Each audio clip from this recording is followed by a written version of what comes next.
Vertical circular motion से related एक conceptual problem discuss करने जा रहे हैं। ये problem, a block is placed on the top of the smooth sphere. Now it is gently pushed towards right. Then calculate the following parts. A part, the angle made with the vertical where it leaves the sphere. B part, the velocity of the block when it leaves the sphere. ये circular track है और ये top पर ए point पर M मास का एक object है। यहाँ स्पीड इसकी 0, इसको पुश किया गया, ये इस पॉइंट पर आता है, तो इसका वेट डाउनवर्ड डायरेक्शन में mg होगा और इसमें जो ट्रैक इसके ऊपर नॉर्मल फोर्स लगाता है n, तो ये रेडियस, इसका जो डिस्टेंस है यहाँ से लेकर के ये रेफरेंस लाइन है, यहाँ पोटेंशियल एनर्जी 0 होगी और ये r है और ये हो जाएगा, ये आपका हो जाएगा r cos थीटा हो जाएगा, ये r cos थीटा यहाँ से यहाँ तक डिस्टेंस हो जाएगा।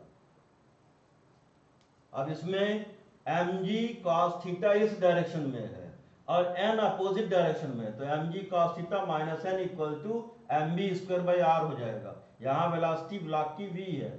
तो ब्लॉक अपना कांटेक्ट लूज कर रहा है, तो नॉर्मल जो ये ट्रैक जो इसके ऊपर फोर्स लगाएगा n इक्वल टू 0, तो mg cos theta equal to mb square by r हो जाएगा, तो v square equal to rg cos theta हो जाएगा। तो conservation of energy between a and b, a point ये है, b पॉइंट ये है, कंजर्वेशन ऑफ एनर्जी इसमें यूज करेंगे फार्मूला। तो kinetic energy at a point plus potential energy at a point equal to kinetic energy at b point plus potential energy at b point.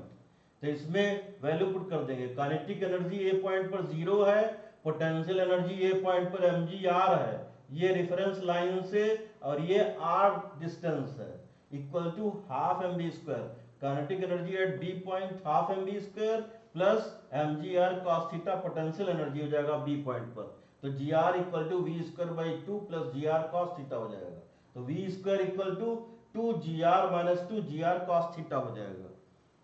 अब ये gr cos theta ये value put कर देंगे v square की जगह, तो 2gr minus 2gr cos theta, तो इसको इधर कर लेंगे तो 3gr cos theta equal to 2gr, तो cos थीटा इक्वल टू 2/3 हो जाएगा। Speed v square equal to rg cos theta, theta equal to cos inverse 2/3 हो जाएगा, तो v square equal to rg cos theta है, v square equal to rg 2/3, तो v equal to under root 2/3 rg हो जाएगा। अब ये next question है, calculate the minimum value of h so that if the block is slightly pushed from point A then it complete its vertical circular path। तो ये एक smooth track है, ये A B C D smooth track है, इसका radius r है और ये एक ब्लॉक है, यहाँ से रेफरेंस लाइन ये है, यहाँ से हाइट h है, यहाँ से इसको स्लाइटली पुश किया जा रहा है, तो ये यहाँ लोएस्ट पॉइंट पर जब वेलोसिटी होगी v equal to under root 5gr, तो ये d क्रॉस कर जाएगा, सर्कुलर वर्टिकल सर्कुलर मोशन करेगा और यहाँ रेफरेंस लाइन पर u की वैल्यू 0 है, तो v की वैल्यू अगर ज्यादा हो जाएगी तो ये कंटिन्यूअस मोशन करेगा। अब ऐसे ये सर्कुलर ट्रैक पर मोशन करेगा कब, जब v equal to under root 5gr होगा। तो कंजर्वेशन ऑफ एनर्जी